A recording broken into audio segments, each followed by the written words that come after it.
ನಿಮ್ಮ ಮನೆಯಲ್ಲಿ ಸೊಳ್ಳೆಗಳಿದೆಯಾ? ಭಾರತ ಸರ್ಕಾರ ಮಲೇರಿಯಾ ಮುಕ್ತ ಭಾರತವನ್ನಾಗಿ ಮಾಡೋಕೆ ಕೇಂದ್ರ ಸರ್ಕಾರ ಮುಂದಾಗಿದೆ. ಯಾಕೆ? ಎಷ್ಟು ಕಟ್ಟೆಚ್ಚರ ವಹಿಸಬೇಕು? ಏನು ಅನ್ನೋದನ್ನ ಹೇಳ್ತಾ ಹೋಗ್ತೀನಿ, ಗಮನವಿಟ್ಟು ಕೇಳಿ. ಮಲೇರಿಯಾ ಎಂಬ ಕಾಯಿಲೆ ಬಗ್ಗೆ ಜನ ಎಚ್ಚೆತ್ತುಕೊಳ್ಬೇಕು.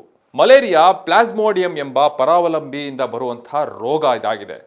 ಅಂದ್ರೆ ಇದೊಂದು ಪ್ಯಾರಸೈಟ್ ಕಾಯಿಲೆ. ಅನಾಫಿಲಿಸ್ ಅಂದ್ರೆ ಹೆಣ್ಣು ಸೊಳ್ಳೆ ಹೆಚ್ಚಾಗಿರೋದ್ರಿಂದ ಒಬ್ಬರಿಂದ ಇನ್ನೊಬ್ಬರಿಗೆ ಈ ರೋಗ ಬೇಗ ಹರಡುತ್ತೆ. ಕಲುಷಿತವಾದಂತಹ ನೀರು ನಿಂತಿರೋದರ ಪ್ರದೇಶಗಳಿಂದ ಸೊಳ್ಳೆಗಳು ಸಂತಾನೋತ್ಪತ್ತಿಗೆ ಕಾರಣವಾಗ್ತವೆ.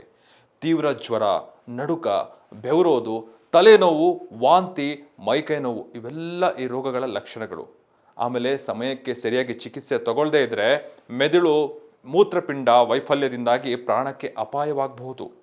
ಈಗ ಅಂಕಿಅಂಶಗಳ ಪ್ರಕಾರ ಭಾರತದಲ್ಲಿ ಮಲೇರಿಯಾ ಪ್ರಕರಣಗಳು ಕಳೆದ 10 ವರ್ಷಗಳಲ್ಲಿ 80ರಷ್ಟು ಕಡಿಮೆಯಾಗಿದೆ.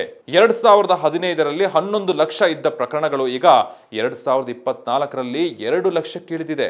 2030ರೊಳಗೆ ಭಾರತವನ್ನ ಮಲೇರಿಯಾ ಮುಕ್ತ ಮಾಡುವಂತಹ ಗುರಿಯನ್ನ ಸರ್ಕಾರ ಹೊಂದಿದೆ. ಹಾಗಾಗಿ ಕರ್ನಾಟಕದಲ್ಲಿ ಮಂಗಳೂರು, ಉಡುಪಿ, ದಕ್ಷಿಣ ಕನ್ನಡ ಜಿಲ್ಲೆಗಳಲ್ಲಿ ಅತಿ ಹೆಚ್ಚಾಗಿ ಪ್ರಕರಣಗಳು ಕಂಡು ಬರ್ತಾ ಇದೆ. ಸಂಪೂರ್ಣ ನ್ಯೂಸ್, ಇದು ನೊಂದವರ ಧ್ವನಿ.